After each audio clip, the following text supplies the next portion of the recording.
교재 39페이지입니다. 여호와께서는 고레스라는 이방 왕을 이스라엘 백성의 구원을 위한 적임자로 선택하시고 그에게 모든 왕들을 심판하는 임무를 주십니다. 고레스를 통해 우상을 숭배하는 자들이 다 수치를 당할 것이지만 이스라엘은 영원한 구원을 얻게 될 것입니다. 이를 통해 하나님께서는 여호와 하나님만이 참된 하나님임을 이스라엘이 깨닫게 되기를 원하십니다. 46장에서는 바벨론 신들의 무능과 바벨론을 향한 심판을 선포합니다. 그 심판을 통해 여호와께서는 반드시 이스라엘을 구원하실 것이며 이스라엘이 우상으로부터 돌아서기를 촉구합니다.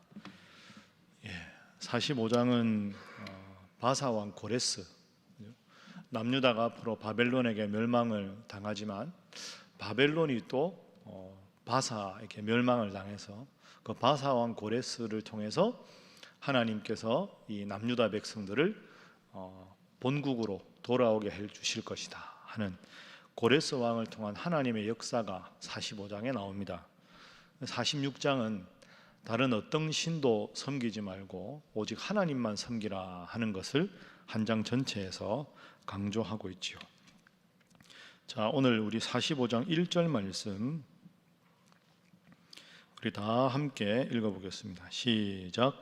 여호와께서 그의 기름 부음을 받은 고레스에게 이같이 말씀하시되 내가 그의 오른손을 붙들고 그 앞에 열국을 항복하게 하며 내가 왕들의 허리를 풀어 그 앞에 문들을 열고 성문들이 닫히지 못하게 하리라. 아멘. 오늘 첫 번째 본문의 교훈은 하나님은 고레스를 통해서도 역사하신다 하는 것입니다. 하나님은 고레스를 통해서도 역사하신다. 1절에 보면 하나님께서 고레스 왕을 이렇게 표현합니다. 그의 기름 부음을 받은 고레스. 여러분, 고레스는 하나님을 믿는 왕이 아닙니다. 이스라엘의 왕도 아니고 바사 왕 고레스입니다. 그러니까 하나님께서 기름을 부었다 할 때 우리가 구약 성경에서 기름을 부어서 세우는 직분이 세 가지가 있습니다. 왕, 제사자, 선지자. 그죠? 왕과 제사장과 선지자는 그냥 임명하는 게 아니라 하나님께서 특별하게 기름을 부어서 세웁니다. 그래서 예수님이 이 땅에 왕으로, 선지자로, 제사장으로 오셨다 이렇게 알고 있습니다. 그런데 1절에 보면 기름 부음을 받은 고레스, 이 고레스가 하나님 믿는 왕도 아닌데 상당히 의미 있는 표현을 하고 있습니다. 그 다음 줄에도 보면 내가 그의 오른손을 붙들고 그 앞에 열국을 항복하게 하겠다. 고레스 왕의 오른손을 붙들겠다 하는 것은 하나님께서 고레스 왕을 통해서 역사하겠다, 다른 모든 열국을 정복하는 위대한 왕으로 만들어 주겠다 이렇게 말씀하셨습니다. 그러니까 이 고레스 왕을 통해서 하나님이 남유다 백성들을 본국으로 70년 만에 돌아오게 하시는 거죠. 그러니까 이 고레스 왕을 통해 하나님이 역사하셨다 하는 게 중요한 이유는 하나님은 하나님을 믿는 사람만 통해서 역사하시는 게 아니라 여러분 주위에 하나님 믿지 않는 이웃을 통해서 전혀 관계없는 사람을 통해서도 하나님의 음성을 들려주실 수 있다 하는 겁니다. 그런 의미에서 이게 참 중요하죠. 우리가 이 세상에서 하나님을 믿고 살아가지만 하나님 믿는 사람들끼리만 살 수는 없는 세상입니다. 여러분의 이웃 사람이나 직장 생활을 할 때도 하나님 안 믿는 사람들도 많이 있죠. 때로는 하나님을 믿지 않는 사람 중에 참 인격적으로 훌륭한 분들도 있고 참 지혜로운 분도 있고, 야, 저분은 참 하나님 믿는 내가 봐도 훌륭하다. 때로는 믿지 않는 그분들에게 주신 하나님의 지혜를 통해 여러분의 삶에 대해서 하나님께서 지혜를 주실 수도 있고 일깨워 주실 수도 있다 하는 거죠. 그러면 우리가 이 세상에 어떻게 살아야 하는가? 믿지 않는 사람들과도 충분히 좋은 관계를 유지해야 합니다. 그렇다고 해서 그들이 짓는 죄를 함께 지어서는 안 되겠죠. 이게 우리 기독교인의 두 가지 모습입니다. 그러니까 이 모습을 예수님이 참 멋지게 표현을 하셨습니다. 요한복음에 보면 하나님을 믿는 우리는 세상에 있으나 세상에 속하지 않았다. 참 멋진 표현이죠. 한번 따라하겠습니다. 세상에 있으나 세상에 속하지 않은 자. 세상에 있기 때문에 하나님 믿지 않는 사람들과 늘 부대끼며 살아갈 수밖에 없다. 우리만 예배당에서 살 수 있는 게 아니죠. 세상에 있지만 그러나 세상에 속해서 하나님보다 돈을 더 숭배하고 하나님이 없다고 부정하는 그런 사람들과 같아져서는 안 된다. 그러니까 우리가 할 일은 이 세상에서 믿지 않는 사람들과 함께 살아가면서 이 세상의 내 주위에 하나님을 믿지 않지만 그를 통해서 하나님의 뜻을 깨닫게 되는 고레스 왕과 같은 자가 누가 있는지를 바라보는 겸손한 태도가 필요하다 하는 거죠. 그러니까 어떻게 보면 우리 교회가 지금 서울시 중구 아닙니까? 도시 중앙에 있는 거죠. 이게 참 의미가 있습니다. 제가 주일 설교할 때 수도원 이야기했지만 차라리 교회가 저기 산속에 수도원에 있거나 불교의 사찰처럼 산속에 있으면 죄 안 짓고 살기가 좀 편할 것 같습니다. 유혹을 안 받았으니까. 그런데 예배당은 꼭 도시 한복판에 있습니다. 죄가 가장 많은 곳. 저는 이게 참 멋진 의미가 있다고 생각합니다. 예수님께서 너희는 세상에 있을 수밖에 없다. 그러나 세상에 속하지 않은 자로 살아가라. 이 세상과의 두 가지 관계가 교회는 세상 한복판에 도시 한복판에 있다. 그러나 그 도시 한복판에 하나님을 부정하는 많은 문화 속에 있으면서 하나님을 믿는 모습을 보여라.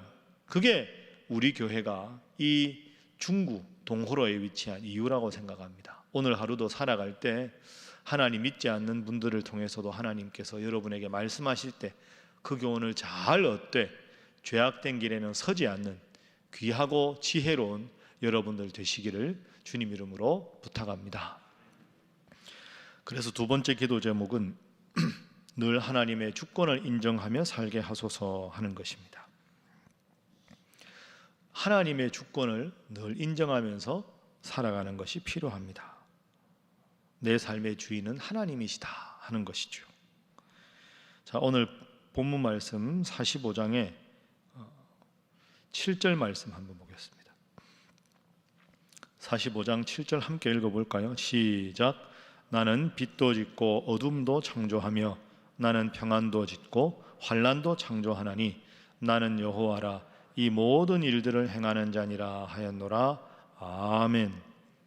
나는 빛도 짓고 그 다음이 중요합니다. 어둠도 창조한다.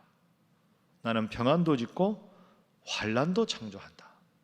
그러니까 하나님은 좋은 것만 주관하시는 분이 아니라 우리 인생에 때로는 어두움이 올 때, 우리 인생에 환난이 올 때 그것도 하나님은 다 주관하고 계신다 하는 겁니다. 다 좋은 일만 있으면 얼마나 좋겠습니까? 모든 일이 그냥 내 마음대로 다 되면 얼마나 좋겠습니까? 여러분, 나도 좀 인생이 참 내 뜻대로 모든 게 착착착 진행됐으면 좋겠다. 그런 일은 없습니다. 그죠? 맑은 날만 계속되면 사람이 살 수 없는 사막이 된다. 참 의미 있는 표현 아닙니까? 아무 문제가 없고 모든 일이 잘 되면 그게 저주일 수 있습니다. 왜? 우리가 연약하거든요. 모든 일이 내 뜻대로 되면 어느덧 영적으로 게을러져서 기도하지 않고 하나님께 매달리지 않을 가능성이 많습니다. 다 내 일대로 되는데 여전히 하나님 잘 믿는다. 그런 사람 찾기가 힘듭니다. 그럼 어떻게 보면 이 7절 말씀이 참 깊이가 있는 말씀입니다. 내 인생에 빛과 같은 날도 있고 어둠도 있고 그 다음에 평안도 있고 환난도 있고, 그럼 어둠과 환난을 통해서 하나님 앞에 더 겸손할 수 있고 고난을 통해서 더 깊은 은혜를 깨달을 수도 있는 거죠. 여러분, 코로나가 이렇게 오래 계속되니까 늘 우리가 느끼지만 일상에서 우리가 예배당에 와서 예배드리고 금요일이면 구역 예배 드리고 수요 기도에 나오고 이게 얼마나 소중한가, 얼마나 우리가 느낍니까? 때로는 구역 예배 드릴 때, 구역 기도회 할 때 구역 예배는 뭐 이렇게 매주 하나, 한 달에 한 번만 하지 이런 생각도 바쁘면 들 수도 있었을 텐데 지금 생각해 보면 그게 얼마나 배부른 소리였는지. 주일날 예배당에 올 때 주일이 이렇게 빨리 오지, 무슨 일주일에 한 번 예배가 이렇게 빨리 오나, 아휴, 나 이제 나이 들었는데 찬양대도 좀 안 하고 구역장도 내려놓고 선교회도 좀 안 했으면 좋겠다, 이런 생각이 슬며시 들 때도 있는데 지금은 그게 얼마나 그립습니까? 그러니까 때로는 우리 인생의 환난과 어둠이 우리 인생에 빛을 주시는 하나님, 평안을 주시는 하나님께 얼마나 감사하며 살아야 되는지를 잘 보여주는 거죠. 자, 9절 말씀도 한번 읽어보겠습니다. 45장 9절입니다. 시작. 질그릇 조각 중 한 조각 같은 자가 자기를 지으시니와 더불어 다툴진대 화 있을진저 지늘기 토기장이에게 너는 무엇을 만드느냐, 또는 내가 만든 것이 그는 손이 없다 말할 수 있겠느냐. 아멘. 우리는 질그릇 조각 중에 한 조각 같은 자다. 근데 지느기 토기장에 대해서 이렇다 저렇다 말하는 것은 어리석은 일이다. 나는 왜 대접입니까? 나는 왜 컵이 되고 싶은데, 나는 왜 쟁반이 되고 싶은데, 나는 왜 그릇이 이 모양입니까? 그게 아니라는 거죠. 신약에도 나오죠. 집에는 큰 그릇도 있고 작은 그릇도 있고 귀 쓰는 그릇도 있고 흔히 쓰는 그릇도 있고 다 다른데 하나님이 나에게 주신 용도에 맞게 잘 살면 되는 거죠. 하나님이 밥그릇으로 만들었는데 접시가 아니라고 불평하는 거 어리석은 일이고, 그냥 하나님이 나에게 주신 그 소임대로 하나님의 주권을 인정하고 살아가면 그게 제일 좋은 겁니다. 이번 주에도 이제 코로나가 많아지니까 어떤 교회는 또 온라인으로 전환하기도 하고, 온라인으로 예배를 전환을 만약에 하게 되면 어떤 일이 벌어집니까? 모든 건 영상으로 되죠. 저는 개인적으로 온라인으로 하는 거 싫습니다. 제가 온라인으로 하면 새벽기도 설교할 때 아무도 안 계시잖아요. 제가 예를 들어서 이제 지금 온라인이라 그러면 화요일에 내일 걸 녹화하거든요. 주일날 회의 다 끝나고 화요일날 회의 다 끝나고 방송실에 녹화합시다 그러면 오늘 회의 끝나고 오전 10시에 녹화합시다 그러면 제가 오전 10시에 올라옵니다. 그 불을 다 켜고 아무도 없는데 여러분 다 계신 것처럼 이렇게 설교를 해야 되거든요. 이 한두 번이지 보통 일이 아닙니다. 이게 여러분이 함께 이렇게 계셔야 설교자와 여러분들 사이에 교감이 있는 거지. 가만히 생각해 보면 모든 게 하나님의 주권입니다. 모든 게 하나님의 은혜지요. 새벽에 제가 설교를 할 수 있다는 것도 은혜지만 여러분이 이 자리에 앉아 계신 게 저한테는 큰 은혜입니다. 그렇게 생각해 보면 은혜 아닌 게 뭐가 있겠습니까? 그런데 우리는 이런 은혜를 잊어버리고 작은 것에서 불평하고 살아가는 거죠. 범사에 하나님의 주권을 인정하고, 오늘도 토기장이신 하나님께서 내 인생을 어떻게 인도하실까? 하나님, 어떤 자리에 가든 어떤 일을 만나든 하나님의 뜻에 순종하겠습니다 하고 하나님의 주권을 인정하고, 하나님 믿는 사람들을 통해서도 배우고 믿지 않는 이웃을 통해서도 배우고, 그러면서 하루하루 우리의 신앙이 하나님 앞에 더 성숙한 여러분 다 되시기를 주님 이름으로 축복합니다. 자, 마지막 세 번째 기도 제목입니다. 그래서 하나님을 삶의 1순위에 두고 살게 하소서 하는 것입니다. 하나님을 내 삶의 1순위에 두고 살게 하소서. 중요한 건 하나님이라는, 하나님. 내 삶의 1순위가 하나님이어야 한다. 그게 제일 복받는 비결입니다. 그릇을 만든 토기장의 뜻대로 그렇게 용도에 맞게 쓰이는 게 제일 행복한 일이라는 거죠. 여러분, 오늘 이 45장, 46장 두 장 읽으면서 제일 많이 나오는 표현이 뭐라고 생각하십니까? 아주 빈번하게 나오는 표현이 있습니다. 45장 20절 말씀 보시면, 열방 중에서 피난한 자들아 너희는 모여오라, 함께 가까이 나아오라. 나무 우상을 가지고 다니며 구원하지 못하는 신에게 기도하는 자들은 무지한 자들이니라. 우상을 만들지 말라 하는 표현이 곳곳에 나옵니다. 자, 21절 말씀 함께 읽습니다. 시작. 너희는 알리며 진술하고 또 함께 의논하여 보라. 이 일을 옛부터 듣게 한 자가 누구냐? 이전부터 그것을 알게 한 자가 누구냐? 나 여호와가 아니냐? 나 외에 다른 신이 없나니 나는 공의를 행하며 구원을 베푸는 하나님이라. 나 외에 다른 이가 없느니라. 아멘. 21절에 보면 나 외에 다른 신이 없나니, 끝에도 나 외에 다른 이가 없느니라. 이 표현이 많이 나옵니다. 46장 9절 말씀에도 보면 너희는 옛적 일을 기억하라. 나는 하나님이라. 나 외에 다른 이가 없느니라. 나는 하나님이라. 나 같은 이가 없느니라. 끝없이 우상 섬기지 말고 나만 섬겨라. 하나님이 이것을 계속해서 강조합니다. 남유다가 북이스라엘이 나라를 잃은 이유도 바로 여기에 있었습니다. 그러니까 하나님 입장에서는 속 좁은 하나님이 아닙니다. 다른 나라 사람들 다른 신 섬겨도 내가 너희들에게 지금까지 해준 게 있으니까 나만 섬겨라. 이게 아닙니다. 그런 속 좁은 하나님이 아니고 하나님의 마음은 속 좁은 상태가 아니라 안타까운 상태입니다. 너무너무 안타깝다. 나는 너를 창조하고 너에게 모든 행복을 다 줄 수 있는데 왜 사람들이 마음이 연약해서 나무로 우상을 만들고 금속을 부어서 깎아 만들고 부어 만들고 복을 주지 않는 신을 섬기면서 왜 그에게 모든 것을 다 바치느냐? 왜 그런 헛수고를 하느냐? 신이라도 같은 신이 아닌데 너희에게 행복을 줄 수 있는 신은 나밖에 없는데 왜 번지수를 잘못 찾아서 행복을 주지도 못하는 신을 섬기면서 물질을 낭비하고 시간을 낭비하고 어리석은 짓을 할 수밖에 없느냐? 그러지 말고 나만 섬겨라. 하나님이 속 좁아서 나만 섬기라는 게 아니라 너의 행복을 보장할 수 있는 유일한 신은 나밖에 없다. 나만 바라봐라. 내가 너에게 모든 것을 다 해주겠다.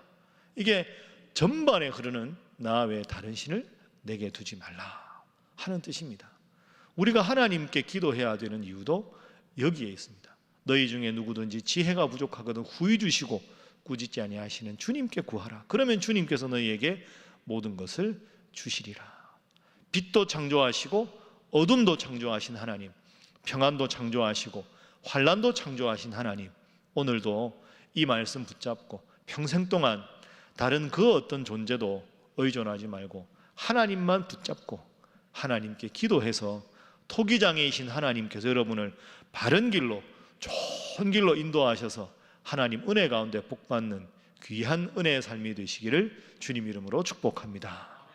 기도하겠습니다.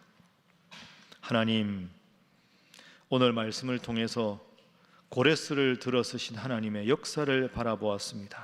오늘도 나보다 나이가 어린 분들을 통해서도 믿지 않는 이웃을 통해서도 다양한 책들이나 자료를 통해서도 나에게 깨우쳐 주시는 하나님의 음성에 귀를 기울이게 하여 주옵소서.